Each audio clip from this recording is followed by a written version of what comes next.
Be sure to check out my Patreon for weekly exclusive interviews, extra content on Veve and Ecomi, and building generational wealth, as well as money management tips from experienced whales. Yo, what is going on, y'all? I'm Cavell Anderson, and we're back with another Veve and Ecomi video. In this one, we are going to be checking out some more gems dropped from David Yu. So much information has been dropped here, and yeah, we're just going to be breaking it down, going over everything, y'all. So be sure to drop that thumbs up, subscribe, and turn on notifications, and we're going to jump straight into it, y'all. Let's get it.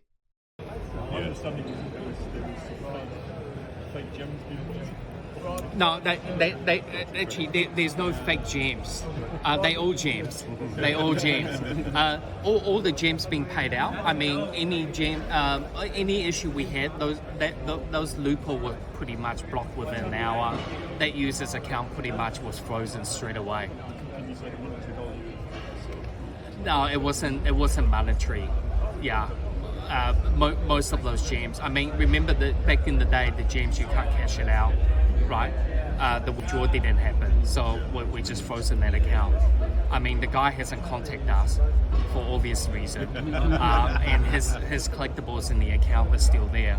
It's a quite sizable account, so I think he actually lost. Those our legal teams are working out after a certain amount of time, they don't come back, like a couple years, they will go to what we call the digital black hole. They get burned. So they're sending collectibles to digital black holes. So when you get caught doing something that you're not supposed to do, and you basically get your account, you know, like you get on Veve's radar, those collectibles are burned. So anybody out here who's been moving crazy, who's been doing stuff that's technically illegal and stuff like that, a lot of those collectibles are going to be burned. And if those are massive, sizable accounts, which he just said that this account that they're talking about right now is a sizable account, is going to go to the digital black hole. So I think that this is very, very bullish. This is huge for a lot of us because, I mean, we were screwed over by a lot of these people, you know, messing with our platform while we was trying to make some money and while we in the middle of a bull run and things like this. So yeah, I mean, I guess the payback is now we get scarcer items thanks to these guys finally getting caught and Veve stepping it up and getting the security measures in place to be able to do something about this. So I actually love to hear the fact that all of those collectibles are going to be burned after a certain amount of time, because I mean that's obviously better for us. It's better for us. Every time something's burned, it makes our holdings a little bit more scarce. So that's always great. But yeah, let me know what you all think about that. How do you all feel about that? Let me know in the comment section. Yeah. Because I was thinking about having like some sort of raffle.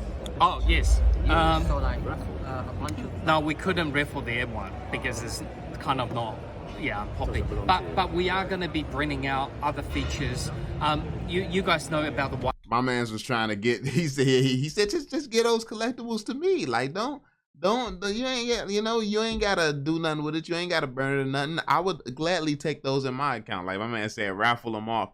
But yeah, that's not Veve's property to really raffle off. Even though I know like old storage lockers and stuff, the people be selling those old storage lockers if people don't pick up the items within it after a while. So I mean, yeah, maybe it's some type of loophole there. But I mean, burning is still. I think burning is better in my opinion personally.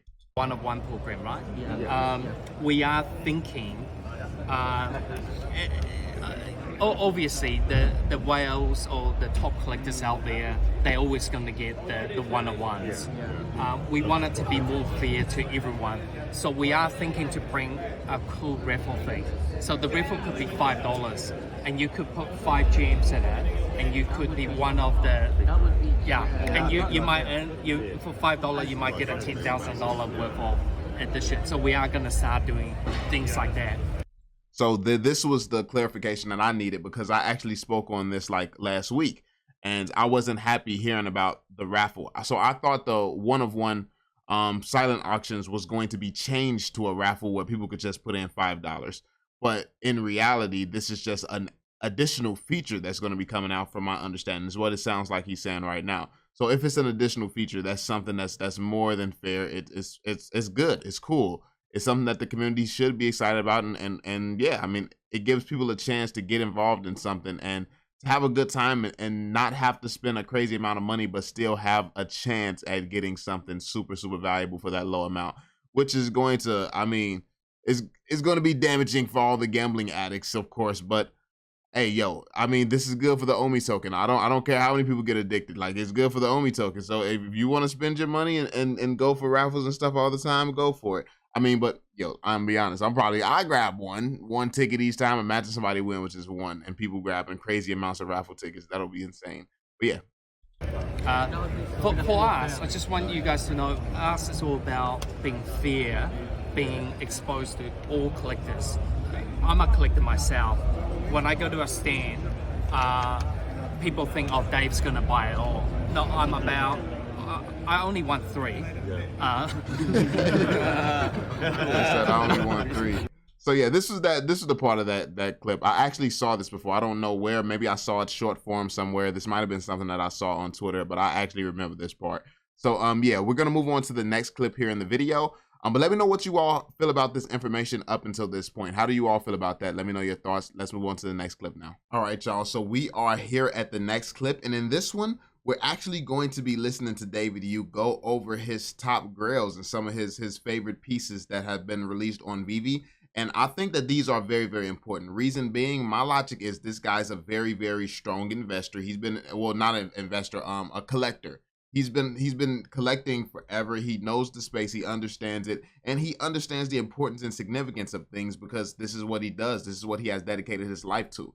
So if he is feeling certain things is valuable pieces on Veve, who am I to say that, nah, I disagree with that. So like, this is the type of gems and nuggets that I like to listen for because it tells you where you can, like, not financial advice, but it tells you where you may be able to throw a little bit of money because, I mean, it might be a bright future at some of these things, especially if some of this stuff is dear to the team's heart and dear to his heart and things like this. Obviously, he would want some type of cool utilities for his favorite pieces and stuff as well. So, yeah, that being said, let's jump into it. And yeah, I mean, like I said, not financial advice, but this is the type of information where I would take this down and I would probably put some money into it. So I don't know how many people have thought this way as well, if this has pumped since this was released, but yeah, let's get into it.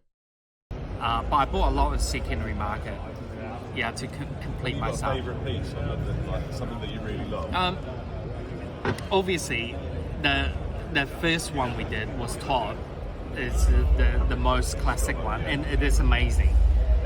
So anytime they talk about the first piece on Veve, the Todd always comes up. Todd is definitely one of those pieces that you have to have because every time they talk about what's first on Veve, Todd comes up. So it does not matter if we're in year 1, 2, 5, 10. Like anytime somebody says what's the first piece on Veve, where did it all start or something, the team and everybody else is going to say Todd, which means any investor who wants to get in this project from now to the end of time, to the end of its existence, Todd is going to be the first thing that they probably would want to go for. So, I mean, I feel like this is Todd has been a no-brainer for a while, but you know, this kind of just solidifies it a little bit more for me. So that's the very important piece, the most memorable. He said that's the very important piece.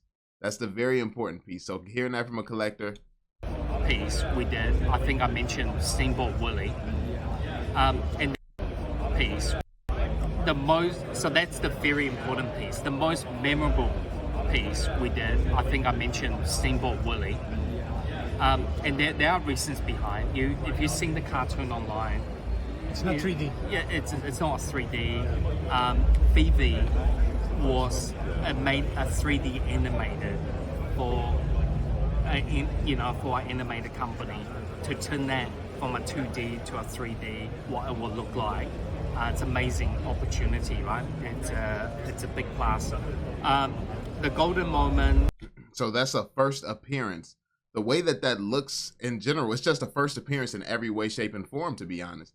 And then it's the first officially licensed from Disney of Steamboat Willie. Like, it may not be the first Mickey Mouse, but it is the first Steamboat Willie, the historic version of Mickey Mouse.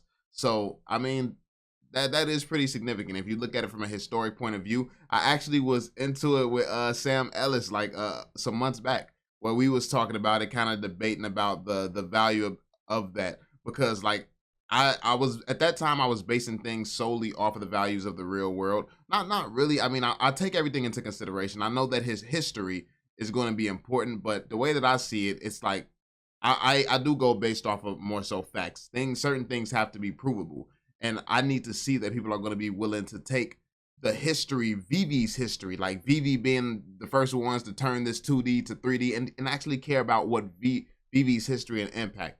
But I mean, over this time, I'm even more bullish. I do believe that Veve is going to get to the point where people care what Veve is doing. I think Veve is going to be king. Like, I think that it's like if you buy your shoes from Payless versus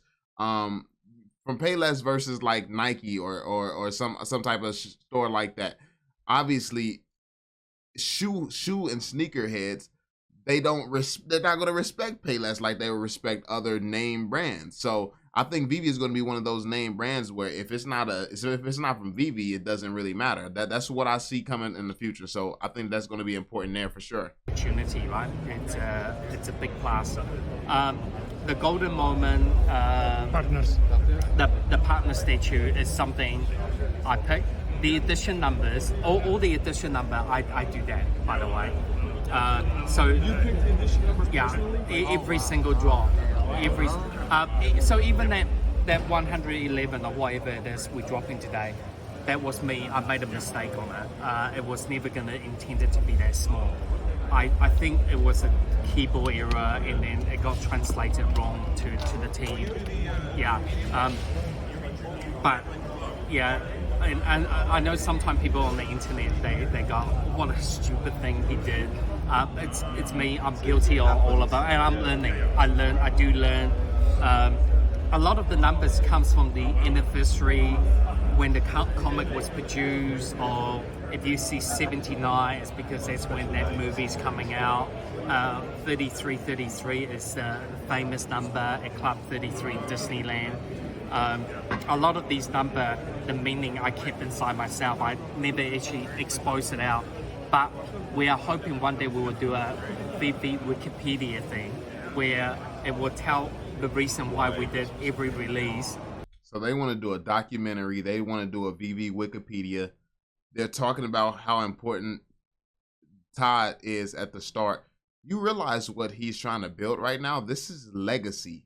Like, every single thing that he's doing right now, he's seeing this is something that's important, can be written in a book, can be a story told. This is massive. This is huge. I don't know how many people are actually sleeping on what he's saying right now and how important this is. But this should make you more bullish than anything, man. Like, the stuff that he's saying right now is just ridiculous, and I love it. I love it. But yeah, let's continue. And what the secret rare, the color codes, the whole thing. But once the metadata come out, and we'll probably get a publisher to help us do that. And I think that would be quite cool. Yeah. So yeah, there we have it, y'all. We're gonna end the video here. This was a lot of amazing information. I definitely loved it. Let me know what you all think in the comment section down below. How do you all feel about this? Like I said, I'm insanely bullish based off of what I just heard. I think that he's done an amazing job, and like his vision and actually, you know, going hard and getting it done, like, nothing but respect. And I'm just as bullish as ever, y'all. Let me know how you all feel in the comment section. Drop that thumbs up, subscribe, and turn on notifications, and I will catch you all on the next one, fam. Peace out, y'all.